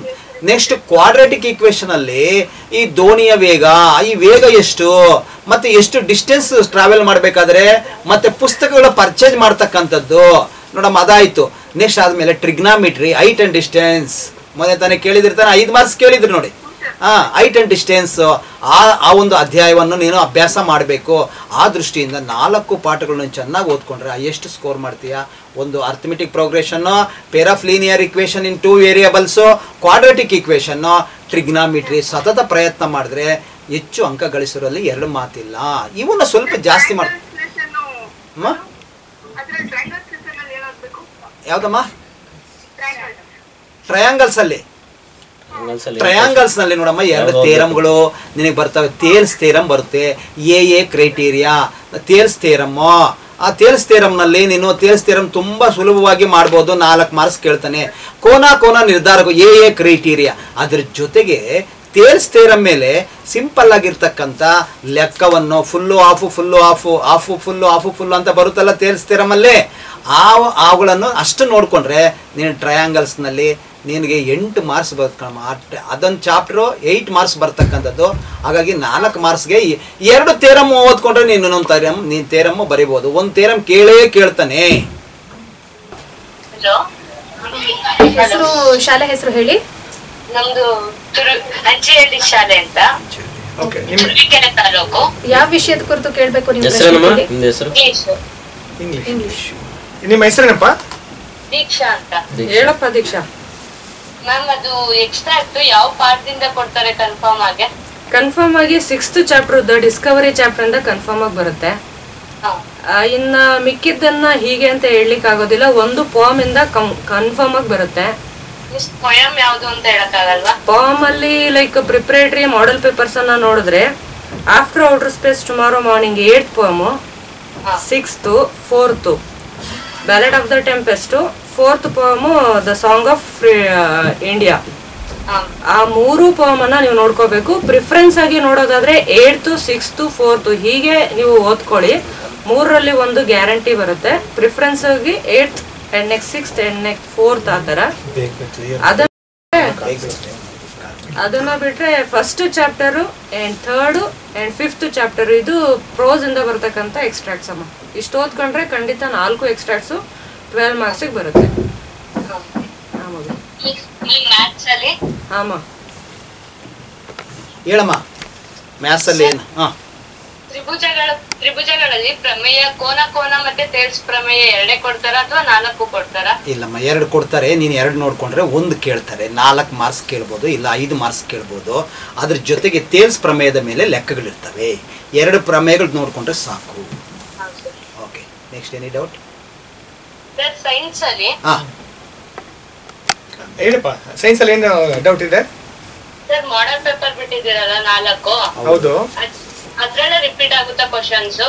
ನೀವು 4 ಮಾಡೆಲ್ ಪೇಪರ್ ಮತ್ತು ರಾಜ್ಯ ಮಟ್ಟದ ಪರೀಕ್ಷೆ ಏನಿದೆ 5 ನೋಡ್ಕೊಂಡ್ರೆ ನಿಮ್ಗೆ 30ರಿಂದ 40 ಅಂಕ ಗಳಿಸ್ಲಿಕ್ಕೆ ಮೋಸನೇ ಇಲ್ಲ. ನೇರವಾಗಿ ಡೈರೆಕ್ಟ್ ಆಗಿ 30ರಿಂದ 40 ಅಂಕ ಖಂಡಿತವಾಗ್ಲೂ ಕವರ್ ಆಗುತ್ತೆ. ಅದ್ರ ಜೊತೆಗೆ ಜೂನಿಂದ ಇಲ್ಲಿವರೆಗೂ ಪಾಠ ಆಗಿದೆ ತಾನೆ, ಅದ್ರಲ್ಲಿರ್ತಕ್ಕಂಥ ಎಲ್ಲ ಅಂಶಗಳನ್ನ ಕಲಿಬೇಕು. ನೀವು ಹೆಚ್ಚು ಅಂಕಗಳನ್ನ ಗಳಿಸಬೇಕು ಅಂತ ಅಂದ್ರೆ. ಇನ್ನೊಂದು ಕರೆ ಇದೆ. ಹಲೋ, ನಿಮ್ಮ ಹೆಸರು ಮತ್ತೆ ಯಾವ ಶಾಲೆ? ಭೂಮಿಕಾ 10ನೇ ತರಗತಿ, ಗೂಬೆಲಿ ನಂದಿಯಲ್ಲಿ ಶಾಲೆ, ಚಿಕ್ಕನಾಗ್ನಲ್ಲಿ ತಾಲೂಕು. ಓಕೆ ಪುಟ್ಟ, ನಿನ್ನ ಪ್ರಶ್ನೆ ಏನು ಕೇಳಪ್ಪ? ಸರ್, ನನ್ನ ವಿಜ್ಞಾನ ವಿಷಯದಲ್ಲಿ ರಾಸಾಯನಿಕ ಮತ್ತು ಸಂಯುಕ್ತಗಳು. ಸರ್, ಕ್ರಿಯಾ ಗುಂಪುಗಳನ್ನು ಗುರುತಿಸ್ತೀನಿ, ಆದ್ರೆ ಅದ್ರಲ್ಲಿ ಯಾವುದು ಆಲ್ಕೈನ್ ಆಲ್ಡಿಹೈಡ್ ಗೊತ್ತಾಗಲ್ಲ ಸರ್. ಓಕೆ, ನಿನ್ನ ಗೊಂದಲ ನನಗೆ ಅರ್ಥ ಆಗಿದೆ, ತಿಳಿಸ್ತೇನೆ. ಕಾರ್ಬನ್ ಸಂಯುಕ್ತಗಳ ಪಾಠದಲ್ಲಿ ನಿಮಗೆ 7ರಿಂದ 8 ಅಂಕಗಳು ಈ ವರ್ಷ ಕವರ್ ಆಗುತ್ತೆ ಪುಟ್ಟ. ಅದರಲ್ಲಿ ಕ್ರಿಯಾ ಗುಂಪುಗಳನ್ನ ಹೆಸರಿಸಬೇಕಾದ್ರೆ ನೀವು OH ಇದ್ರೆ ಆಲ್ಕೋಹಾಲ್ ಅಂತ ಗೊತ್ತಾಗುತ್ತೆ. ಅವು ಸಂಯುಕ್ತಗಳಲ್ಲಿ ಯಾವ ರೀತಿ ಎಂಡ್ ಆಗುತ್ತೆ? ನಾಲ್ ಅನ್ನೋದ್ರಲ್ಲಿ ಎಂಡ್ ಆಗುತ್ತೆ. ಕನ್ನಡ ಮೀಡಿಯಮ್ಮ, ಇಂಗ್ಲಿಷ್ ಮೀಡಿಯಮ್ಮ? ಓಕೆ, ಪ್ರೊಪನಾಲ್, ಎಥನಾಲ್, ಮೆಥನಾಲ್, ನಾಲ್ ಅಂತ ಇರುತ್ತೆ. ಹಾಗೆ ಆಲ್ಡಿಹೈಡ್ ಬಂತು ಅಂದ್ರೆ ನ್ಯಾಲ್ ಅಂತ ಇರುತ್ತೆ. ಅದರ ಸಫಿಕ್ಸ್ ಏನಾಗುತ್ತೆ? ನ್ಯಾಲಿಂದ ಎಂಡ್ ಆಗುತ್ತೆ. ಮೆಥನ್ಯಾಲ್, ಎಥನ್ಯಾಲ್. ಓಕೆ, ಈ ವ್ಯತ್ಯಾಸ ತಿಳ್ಕೋಬೇಕು. ಸಪೋಸ್ ಏನಾದರೂ ಹೆಸರು ಕೊಡಲಿಲ್ಲ, ಅವನು ಅಣುಸೂತ್ರ ಕೊಟ್ಟಿರ್ತಾನೆ. ಆಲ್ಡಿಹೈಡ್ ಕೊಟ್ಟರೆ ನೀವು ಕಾರ್ಬನ್ ಪರಮಾಣುಗಳ ಸಂಖ್ಯೆಯನ್ನು ಫಂಕ್ಷನಲ್ ಗ್ರೂಪಿಂದ ಅಂದರೆ ಕ್ರಿಯಾ ಗುಂಪಿಂದನೇ ಮೊದಲನೇ ಕಾರ್ಬನ್ ಅನ್ನು ತಗೋಬೇಕು. CHO ಇರುತ್ತೆ ನೋಡಿ. ನೀವು ಆಲ್ಡಿಹೈಡ್ ಮತ್ತು ಕೀಟೋನ್ಗೆ ಕನ್ಫ್ಯೂಷನ್ ಮಾಡ್ಕೋಬೇಡಿ. ಕೀಟೋನ್ ಕೊಟ್ಟಿದ್ರೆ ಒಂದು ಕಾರ್ಬನ್ಗೆ ಡಬಲ್ ಬಾಂಡ್ O ಇರುತ್ತೆ, 2 ಕಾರ್ಬನ್ ಅಟ್ಯಾಚ್ ಆಗಿರುತ್ತೆ, ಹೈಡ್ರೋಜನ್ ಇರೋದಿಲ್ಲ. ಯಾವುದಕ್ಕೆ? ಕೀಟೋನ್ಗೆ. ಆಲ್ಡಿಹೈಡ್ಗೆ ಒಂದು ಕಾರ್ಬನ್ಗೆ ಇನ್ನೊಂದು ಕಾರ್ಬನ್ನು ಪ್ಲಸ್ ಒಂದು ಆಕ್ಸಿಜನ್ನು ಮತ್ತು ಒಂದು ಹೈಡ್ರೋಜನ್ ಅಟ್ಯಾಚ್ ಆಗಿರುತ್ತೆ. CHOನೇ ಬರಬೇಕು. ಓಕೆನಾ? CHO ಇದ್ರೆ ನ್ಯಾಲ್, OH ಇದ್ರೆ ನಾಲ್, ಇನ್ನು COOH ಇದ್ರೆ ಕಾರ್ಬಾಕ್ಸಿಲಿಕ್ ಆಮ್ಲ, ಹಾಗೆ C ಡಬಲ್ ಬಾಂಡ್ ಹೋಯ್ತು ಅಂದರೆ ಕೀಟೋನ್ ಆಗುತ್ತೆ. ನೋನ್ ಅನ್ನೋದ್ರಲ್ಲಿ ಎಂಡ್ ಆಗುತ್ತೆ. ಪ್ರೊಪನೋನ್, ಬ್ಯೂಟನೋನ್. ಯಾಕಂದರೆ ಕೀಟೋನ್ ಕನಿಷ್ಠ ಒಂದು ಮೊದಲನೇ ಕೀಟೋನ್ ಬರಬೇಕು ಅಂತಂದರೆ 3 ಕಾರ್ಬನ್ ಪರಮಾಣು ಇರಬೇಕು. ಹಾಗಾಗಿ ಪ್ರೊಪನೋನೇ ಮೊದಲ ಸದಸ್ಯ ಕೀಟೋನಲ್ಲಿ. ಇನ್ನು ಆಲ್ಕೇನ್ಗಳು ಬಂದರೆ ಆಲ್ಕೇನ್, ಆಲ್ಕಿನ್, ಆಲ್ಕೈನ್ ಇವುಗಳನ್ನು ನಾವು ಪರ್ಯಾಪ್ತ ಮತ್ತು ಅಪರ್ಯಾಪ್ತ ಅಂತ ಮಾಡಿದ್ದೀವಿ. ಆಲ್ಕೇನ್ ಅಂದರೆ ಅವುಗಳ ಹೆಸರಲ್ಲಿ ಸಫಿಕ್ಸಲ್ಲಿ ANE, ಏನ್ ಅಥವಾ ಕನ್ನಡದಲ್ಲಿ ಬರೀಬೇಕಾದ್ರೆ ಆಲ್ಕೇನ್, ಉದಾಹರಣೆಗೆ ಮೀಥೇನ್, ಈಥೇನ್, ಪ್ರೋಪೇನ್ ಈ ಥರ ಇರುತ್ತೆ. ಓಕೆನಾ? ಈಗ ನಾನು ಮೀಥೇನ್, ಈಥೇನ್, ಪ್ರೋಪೇನ್ ಅಂತ ಹೇಳ್ತಾ ಇದ್ದೀನಿ. ಮೀತ್ ಅಂದರೆ 1 ಕಾರ್ಬನ್ ಪರಮಾಣು, ಈತ್ ಅಂದರೆ 2 ಕಾರ್ಬನ್ ಪರಮಾಣು ಇರುತ್ತೆ, ಪ್ರೋಪ್ ಅಂದರೆ 3 ಕಾರ್ಬನ್ ಪರಮಾಣು ಇರುತ್ತೆ ಅಂತ ತಿಳ್ಕೋಬೇಕು. ಇನ್ನು ರಚನಾ ವಿನ್ಯಾಸ ಕೊಟ್ಟು ನೇಮಿಂಗ್ ಮಾಡಿ ಅಂತ ಹೇಳಿದಾಗ ಬಂಧಗಳನ್ನ ಗುರುತಿಸ್ಕೋಬೇಕು. ಏಕಬಂಧ ಇದ್ರೆ ಅದು ಪರ್ಯಾಪ್ತ, ದ್ವಿಬಂಧ ಅಥವಾ ತ್ರಿಬಂಧ ಇದ್ರೆ ಅದು ಅಪರ್ಯಾಪ್ತ ಅಂತ ಆಗುತ್ತೆ. ಓಕೆನಾ? ಇವುಗಳನ್ನ ತಿಳ್ಕೋಬೇಕು ಅಂದರೆ ನಿಮಗೆ ಅವುಗಳ ಸಾಮಾನ್ಯ ಸೂತ್ರಗಳನ್ನು ಚೆನ್ನಾಗಿ ಕಲ್ತಿರ್ಬೇಕು.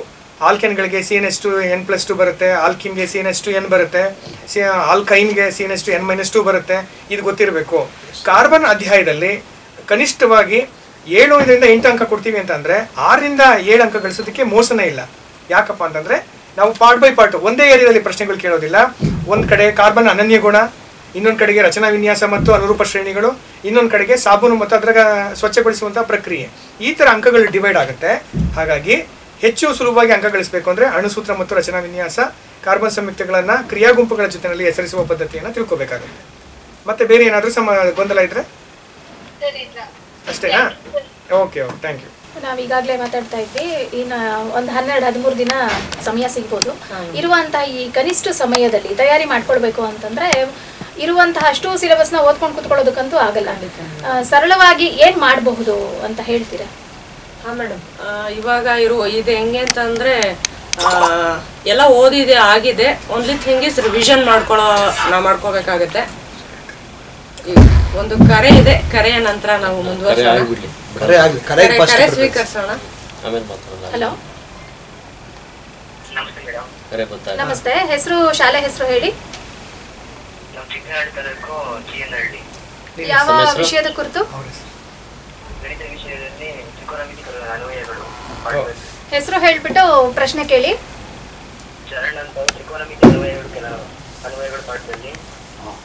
ಹೇಳಪ್ಪ. 4-5 ಮಾರ್ಕ್ಸ್ ಅದರಲ್ಲಿ ಫಸ್ಟ್ ಮೊದಲು ಫ್ಲೈಟ್ ಆಗಬೇಕು ಮತ್ತು ಟ್ಯಾನ್ ತಗೋಬೇಕು ಅದರಲ್ಲಿ. ನೋಡಿ, ಈಗ H is equal to tan theta into D, D is equal to cot theta into H ಅಂತ ಹೇಳ್ಬಿಟ್ಟು ಹೈಟ್ ಅಂಡ್ ಡಿಸ್ಟೆನ್ಸ್ ಕೇಳುವ ಸಂದರ್ಭದಲ್ಲಿ ಉನ್ನತ ಕೋನ ಅವನತ ಕೋನಗಳಿಗೆ ಸಂಬಂಧಪಟ್ಟಂತೆ ಡಿ ಕಂಡುಹಿಡಿಯಬೇಕಾದ್ರೆ ಕಾಟು, H ಕಂಡುಹಿಡಿಯಬೇಕಾದ್ರೆ ಟ್ಯಾನ್ ತಗೋಬೇಕು. ಒಂದೊಂದು ಸಂದರ್ಭದಲ್ಲೂ ಸಹ ಸೈನನ್ನು ತಗೋಬೇಕಾಗುತ್ತೆ. ಯಾವುದನ್ನು ಅವನು ಕಂಡುಹಿಡಿಯಕ್ಕೆ ಕೇಳಿದಾನೆ ಅಂತಕ್ಕಂಥದ್ದು. ಡಿ ಕಂಡುಹಿಡಿಬೇಕು, ದೂರ ಕಂಡುಹಿಡಿಬೇಕಾ ಕಾಟ್ ಥೀಟಾ ಇಂಟು H, ಇಲ್ಲ ಹೈಟ್ ಕಂಡುಹಿಡಿಬೇಕಾ ಟ್ಯಾನ್ ಥೀಟಾ ಇಂಟು ಡಿ. ಈ ರೀತಿಯಲ್ಲಿ ನೀವು ಅದು ಏನು ಕಂಡುಹಿಡಿಬೇಕು ಅನ್ನೋದ್ರ ಮೇಲೆ ನೀವು ಸೂತ್ರವನ್ನು ಹಾಕೋಬೇಕಾಗುತ್ತೆ. ಮಾತಾಡ್ತಾ ಇದ್ವಿ, ಇರುವಂತಹ ಕಡಿಮೆ ಸಮಯದಲ್ಲಿ ಯಾವ ರೀತಿ ರಿವಿಷನ್ ಮಾಡ್ಕೋಬೇಕು? ರಿವಿಷನ್ ಇಂಗ್ಲಿಷ್ ಪಾರ್ಟಿಗೆ ಬಂತು ಅಂತಂದ್ರೆ ಏನು ನೀವು ಆಲ್ರೆಡಿ ನೋಟ್ಸ್ ಮಾಡ್ಕೊಂಡಿದ್ರೆ, ನೀವು question wise for example question tag ಅದಕ್ಕೊಂದು 10 ಹಳೆ ಕ್ವೆಶನ್ ಪೇಪರಿಂದ ಸೇರಿಸ್ಕೊಂಡು ಆ ಥರ ಮಾಡ್ಕೊಂಡಿರ್ತಾರೆ ವಿದ್ಯಾರ್ಥಿಗಳು. ಅದನ್ನು ರಿವೈಸ್ ಮಾಡ್ಕೋಬೇಕು ಅಷ್ಟೇ ಇವಾಗ. ಮತ್ತು ಈ ಎಕ್ಸ್ಟ್ರಾಕ್ಟ್ಸಲ್ಲಿ ಜಾಸ್ತಿ ಕನ್ಫ್ಯೂಷನ್ ಆಗುತ್ತೆ. ಅವುಗಳನ್ನು ಕ್ಯಾರೆಕ್ಟರ್ ವೈಸು ನೋಟ್ ಮಾಡ್ಕೊಂಡಿರ್ತಾರೆ, ಅಥವಾ ಈಗಲೂ ಕೂಡ ಮಾಡ್ಕೋಬಹುದು, ಸಮಯ ಇದೆ. ಓದಿರ್ತಾರೆ, ಇವು ಕನ್ಫ್ಯೂಷನ್ ಆಗುತ್ತೆ ಮಧ್ಯ ಬಂದರೆ. ಅವ್ರು ಏನು ಮಾಡ್ಬೋದು ಅಂತಂದರೆ ಕ್ಯಾರೆಕ್ಟರ್ ವೈಸು ಅವರ ಸ್ಟೇಟ್ಮೆಂಟ್ಗಳನ್ನು ಬರ್ಕೊಂಡು ಬರೀ ಸ್ಟೇಟ್ಮೆಂಟನ್ನೇ ಅವರು ರಿವೈಸ್ ಮಾಡ್ಕೊತಾ ಹೋದರೆ ಖಂಡಿತ ಸಾಧ್ಯ ಆಗುತ್ತೆ. ಎಲ್ಲೋ ಯಾವುದೋ ಒಂದು ಬಿಟ್ಟಿರ್ತಾರಲ್ಲ, ಅದು ಲೈಕ್ ಗ್ರಾಮರಲ್ಲಿ ಜಾಸ್ತಿ ಅವರಿಗೆ ಔಟ್ ಆಫ್ ಔಟ್ ಸ್ಕೋರ್ ಮಾಡೋವಂಥವ್ರಿಗೆ, ಅಥವಾ ಮಿನಿಮಮ್ 28 ಅಥವಾ ಪಾಸ್ ಆಗಲೇಬೇಕು ಅನ್ನೋವಂಥವ್ರು ಮಿನಿಮಮ್ ಏರಿಯಾ ಅಂತ ಹೇಳಿದ್ದೀವಿ ಆಲ್ರೆಡಿ. ನಾವು ತಾಲೂಕಲ್ಲಿ ಕಾರ್ಯಕ್ರಮಗಳನ್ನು ಮಾಡಿ, ಮತ್ತು ಏನು ಹೋಬಳಿ ಲೆವೆಲಲ್ಲಿ ಕಾರ್ಯಕ್ರಮ ಮಾಡಿ ಮಿನಿಮಮ್ 40 ಮಾರ್ಕ್ಸಿಗೆ ಹೇಗೆ ತಯಾರಿ ಮಾಡ್ಕೊಳ್ಳೋದು ಅಂತ ಹೇಳಿದ್ದೀವಿ. ಆ 40 ಮಾರ್ಕ್ಸಿಗೆ ಅವರು ಕಾನ್ಸಂಟ್ರೇಟ್ ಮಾಡಿ ಅದನ್ನೇ ಪ್ರಾಕ್ಟೀಸ್ ಮಾಡ್ತಾ ಹೋದರೆ, ಪ್ರಾಕ್ಟೀಸ್ ಮಾಡಬೇಕು, ಅವ್ರು ಟೀಚರು ಕೊಡಬೇಕು, ಇಲ್ಲ ಅಂತಂದರೆ ಫ್ರೆಂಡ್ಗಾದರೂ ಕೊಟ್ಟು, ಬೆಟರ್ ಟು ಗಿವ್ ಟೀಚರ್ ಕೊಟ್ಟು ಕರೆಕ್ಷನ್ ಮಾಡಿಸ್ಕೊತಾ ಹೋದರೆ ಖಂಡಿತ ಅವರು ಪಾಸ್ ಆಗಲಿಕ್ಕೆ ಏನು ಸಮಸ್ಯೆ ಇಲ್ಲ. ಸ್ಕೋರ್ ಮಾಡೋರು ಸ್ಕೋರ್ ಮಾಡ್ಕೋಬೋದು. ಥಿಂಗ್ ಇಸ್ ಕಾಮ್ ಆಗಿರಬೇಕು, ಯಾವುದೇ ಎಕ್ಸೈಟ್ಮೆಂಟ್ ಇರಬಾರ್ದು. ಅಯ್ಯೋ ಇವಾಗ ಏನೋ ವೆಬ್ ಕಾಸ್ಟಿಂಗ್ ಅಂತೆ ಇದಿರುತ್ತೆ ಅದಿರುತ್ತೆ ಏನೂ ಬೇಡ. ಅವ್ರು ಏನಾದರೂ ಮಾಡ್ಕೊಳ್ಳಿ, ನಮಗೇನು, ನಾವು ಓದಿದ್ದೀವಿ, ಪೇಪರ್ ಇದೆ, ಪೆನ್ ನಮ್ಮ ಹತ್ರ ಇದೆ, ಕ್ವಶನ್ ಪೇಪರ್ ಕೊಡ್ತಾರೆ, ನೀನು ತಲೆ ಬಗ್ಗಿಸ್ಕೊಂಡು ಕ್ವಶನ್ ಪೇಪರ್ ನೋಡಿ, ಕ್ವಶನ್ ಪೇಪರ್ನ ಓದಿದ ನಂತರ you have pen and paper, start writing, whatever you have practice you start writing ಅಷ್ಟೇ. ಸುತ್ತಮುತ್ತ ಏನಾದರೂ ಆಗಲಿ, ಯಾರಾದರೂ ಬರಲಿ, ವೆಬ್ಕಾಸ್ಟಿಂಗ್ ಆದರೂ ಮಾಡಲಿ, CC ಕ್ಯಾಮ್ರಾನಾದರೂ ಇಟ್ಕೊಳ್ಳಿ, ಅದು ಇಲಾಖೆ ಮಾಡ್ಕೊಳ್ಳುತ್ತೆ. ನೀವು ಓದಿರೋದನ್ನು ನೀವು ಪ್ರೆಸೆಂಟ್ ಮಾಡಿದ್ರೆ ಯಾವುದೇ ಆತಂಕ ಇಲ್ದಲೆ ಖಂಡಿತ ಪಾಸ್ ಆಗ್ತೀರಾ, ಒಳ್ಳೆ ಸ್ಕೋರ್ ಮಾಡ್ತೀರಾ. ಹಾಗೆಯೇ ಈಗ ಸಮಾಜ ವಿಜ್ಞಾನ ಅಂತ ವಿಷಯ ಬಂದಾಗ ಸಾಕಷ್ಟು ಘಟನೆಗಳು, ಸಾಕಷ್ಟು ವರ್ಷಗಳು, ಹೆಚ್ಚೆಚ್ಚು ರಾಜರ ಹೆಸರುಗಳು, ಒಂದಷ್ಟು ವಿಷಯಗಳನ್ನು ನೆನ್ಪಿಟ್ಕೊಳ್ಳುವಂಥದ್ದು. ಅಲ್ಲಿ ಏನಾಗ್ಬೋದು ಅಂತಂದರೆ ತುಂಬ ಗೊಂದಲಗಳಾಗ್ಬೋದು. ಈ ಗೊಂದಲಗಳು ಆಗದೇ ಇರೋ ರೀತಿ ಯಾವ ರೀತಿ ವಿಷಯವನ್ನು ನೆನ್ಪಿಟ್ಕೊಳ್ಬೇಕು, ಯಾವ ರೀತಿ ತಯಾರಿ ಮಾಡ್ಕೊಳ್ಬೇಕು? ಮಕ್ಕಳೇ, ನೀವು ಸಮಾಜ ವಿಜ್ಞಾನದಲ್ಲಿ ಉತ್ತರ ಬರೆಯುವಾಗ ಪ್ರಮುಖವಾಗಿ ಬರ್ತಕ್ಕಂಥದ್ದು ನಮಗೆ ಮಲ್ಟಿಪಲ್ ಚಾಯ್ಸು 8 ಪ್ರಶ್ನೆಗಳು ಮತ್ತು 1 ಅಂಕದ 8 ಪ್ರಶ್ನೆಗಳು. ಕರೆ ಇದೆ, ಮುಂದುವರ್ಸೋಣ. ಕರೆ ಇದೆ. ಹಲೋ, ಹೆಸರು ಮತ್ತೆ ಶಾಲೆ ಹೆಸರು ಹೇಳಿ. ನನ್ನ ಹೆಸರು ತನುಜಾ ಅಂತ, ದೊಡ್ಡಬಿಂದಳ್ಳಿ ಹೈಸ್ಕೂಲು. ಯಾವ ವಿಷಯದ ಕುರಿತು ಪ್ರಶ್ನೆ ಕೇಳಬೇಕು? ಮ್ಯಾಥ್ಸ್ ಬಗ್ಗೆ. ಹೇಳಮ್ಮ. ಸರ್, ಎಲ್ಲ ಸಬ್ಜೆಕ್ಟ್ ಅಲ್ಲೂ 70-75 ಮಾರ್ಕ್ಸ್ ತೆಗ್ದಿದ್ದೀನಿ, ಬಟ್ ಮ್ಯಾಥ್ಸ್ ಮಾತ್ರ ಕಡಿಮೆ ಮಾರ್ಕ್ಸ್ ಬಂದಿತ್ತೆ. ಹೆಂಗ್ ವರ್ಕ್ ಮಾಡ್ಬೇಕು? ಹೌದಾ? ಈಗ ನೀವು 80 ಔಟ್ ಆಫ್ 80 ಮಾರ್ಕ್ಸು ನೀನು ತೆಗಿಬೇಕಾಗಿದ್ರೆ ಒಂದು 4 ಚಾಪ್ಟರ್ಗಳು ಚೆನ್ನಾಗಿ ನೋಡ್ಕೋಬೇಕಾಗಿತ್ತು. ಆ ದೃಷ್ಟಿಯಿಂದ ನೀನು ಏನಪ್ಪ ಅಂದರೆ, ಇದು ಒಂದು ಸ್ವಲ್ಪ ಅಪ್ಲಿಕೇಶನ್ ಲೆವೆಲ್ 20 ಅಂಕಗಳಿಗೆ ಕೊಡ್ತಾನೆ. ಅದನ್ನು ಒಂದು 2-3 ಬಾರಿ ಓದ್ಕೊಂಡು ನೀನು ಮಾಡಿದ್ದೆ ಆದರೆ ಇದರಲ್ಲೂ ಸಹ ಭಾಳ ಸುಲಭವಾಗಿ ಎಲ್ಲ ಸಬ್ಜೆಕ್ಟಲ್ಲೂ ನೀನು ತೆಗೆದಿದೆ ಅಂದರೆ ಮ್ಯಾಥ್ಸಲ್ಲಿ ತೆಗಿಲೇಬೇಕಾಗಿತ್ತು. ಹಾಗಾಗಿ ಅಭ್ಯಾಸ ಮಾಡೋದಂದೇ ಮಾರ್ಗ ಇದೆ, ಅದು ಬಿಟ್ಟರೆ ಇನ್ನೊಂದು ಮಾರ್ಗ ಇಲ್ಲ ಕಣಮ್ಮ. ಪರಿಶ್ರಮ ಹಾಕಬೇಕಾಗುತ್ತೆ. ಅದ್ರ ಜೊತೆಗೆ ಏನು ಸೂತ್ರಗಳನ್ನು ಬಳಸ್ಕೊಂಡ್ರೆ ಸುಲಭವಾಗಿ ನೀನು ಅಂಕಗಳನ್ನು ಗಳಿಸ್ಬೋದಾಗಿತ್ತು. ಮೊನ್ನೆ ತಾನೇ 5 ಅಂಕದ ಪ್ರಶ್ನೆಗಳನ್ನು ನೀವು ಯಾವ್ಯಾವ ಹಂತದಲ್ಲಿ ಹೋಗಿದೆ ಅಂತ ನಿಮ್ಮ ಟೀಚರ್ ಹೇಳಿದಾರ ಪೇಪರ್ ಕೊಟ್ಟು? ಎಲ್ಲೆಲ್ಲಿ ಯಾವ್ಯಾವ ಚಾಪ್ಟರ್ಗಳಲ್ಲಿ ಹೋಗಿದೆ? ಮತ್ತು ಘನಫಲಗಳು 5 ಅಂಕ, ಮೇಲ್ಮೈ ವಿಸ್ತೀರ್ಣಗಳು ಮತ್ತು ಘನಫಲಗಳಿಗೂ ಸಂಬಂಧಪಟ್ಟಂತೆ 4 ಅಂಕದ ಪ್ರಶ್ನೆ ಕೇಳಿದ್ರು. ಅದರಲ್ಲಿ ಆಕೃತಿ ಯಾವ್ದು ಕೊಟ್ಟಿದ್ರು, ಸಿಲಿಂಡರ್ ಕೊಟ್ಟಿದ್ರು, ಒಳಗಡೆ ಏನು ಕೊಟ್ಟಿದ್ರು, ಮತ್ತೆ ಕೋನ್ ಕೊಟ್ಟಿದ್ದಾರೆ, ಶಂಕು ಕೊಟ್ಟಿದ್ರು, ಅದನ್ನ ಏನು ಮಾಡಬೇಕು, ಪ್ಲಸ್ ಮಾಡ್ಕೋಬೇಕಾ, ಮೈನಸ್ ಮಾಡಬೇಕಾ, ವಾಲ್ಯೂಮ್ ಕಂಡುಹಿಡಿಬೇಕಾ, ಇವುಗಳನ್ನು ಸೂತ್ರಗಳನ್ನು ಬಳಸುವುದರ ಮೂಲಕ ನೆಕ್ಸ್ಟ್ ಎಲ್ಲೆಲ್ಲೂ ಹೋಗಿದ್ದೇವೆ ಅಂತಕ್ಕಂಥದ್ದನ್ನ ನಿಮ್ಮ ಶಿಕ್ಷಕರು, ಸಂಪನ್ಮೂಲ ವ್ಯಕ್ತಿ ಸಂತೋಷ್ ಅಂತ ಹೇಳ್ಬಿಟ್ಟು ಅವ್ರ ಮೂಲಕ ನೀನು ಹೆಚ್ಚು ಅಂಕ ಗಳಿಸುವುದನ್ನು ಅಭ್ಯಾಸ ಮಾಡ್ಕೊಳ್ಳೋದ್ರ ಮೂಲಕ ಇದರಲ್ಲೂ ಸಹ ಗಣಿತದಲ್ಲೂ ಹೆಚ್ಚು ಅಂಕ ಗಳಿಸಬಹುದು.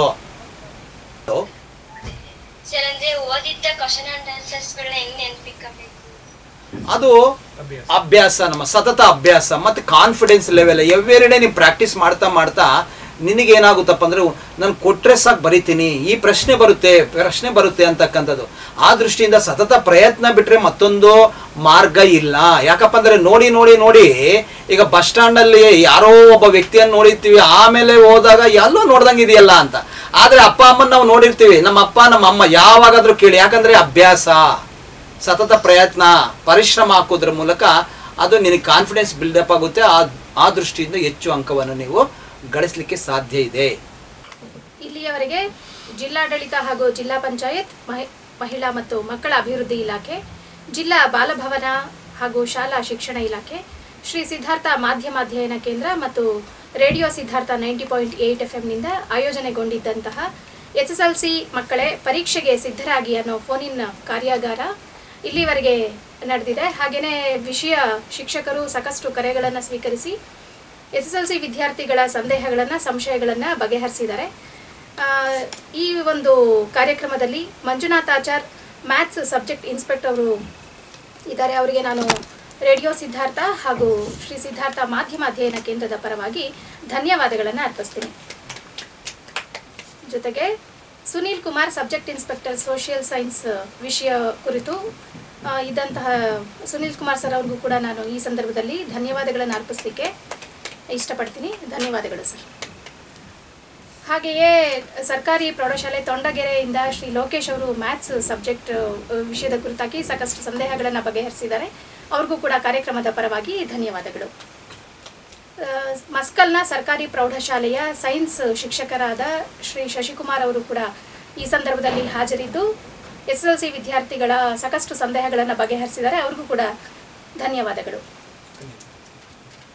ಸರ್ಕಾರಿ ಪ್ರೌಢಶಾಲೆ ಚೇಳೂರಿನವರಾದಂತಹ ಶ್ರೀ ರಾಘವೇಂದ್ರ ಸರ್ ಅವರು ಕೂಡ ಈ ಕಾರ್ಯಕ್ರಮದಲ್ಲಿ ಭಾಗವಹಿಸಿದ್ದು ಅನೇಕ ಸಂದೇಹಗಳನ್ನು ಬಗೆಹರಿಸಿದ್ದಾರೆ. ಅವ್ರಿಗೂ ಕೂಡ ಕಾರ್ಯಕ್ರಮದ ಪರವಾಗಿ ಧನ್ಯವಾದಗಳು. ಹಿಂಡಸ್ಗೆರೆಯ ಸರ್ಕಾರಿ ಪ್ರೌಢಶಾಲೆಯ ಶ್ರೀಮತಿ ವೀಣಾ ಅವರು ಕೂಡ ಮಕ್ಕಳ ಸಂದೇಹಗಳಿಗೆ ಉತ್ತರಿಸಿದ್ದಾರೆ. ಅವ್ರಿಗೂ ಕೂಡ ಕಾರ್ಯಕ್ರಮದ ಪರವಾಗಿ ಧನ್ಯವಾದಗಳು.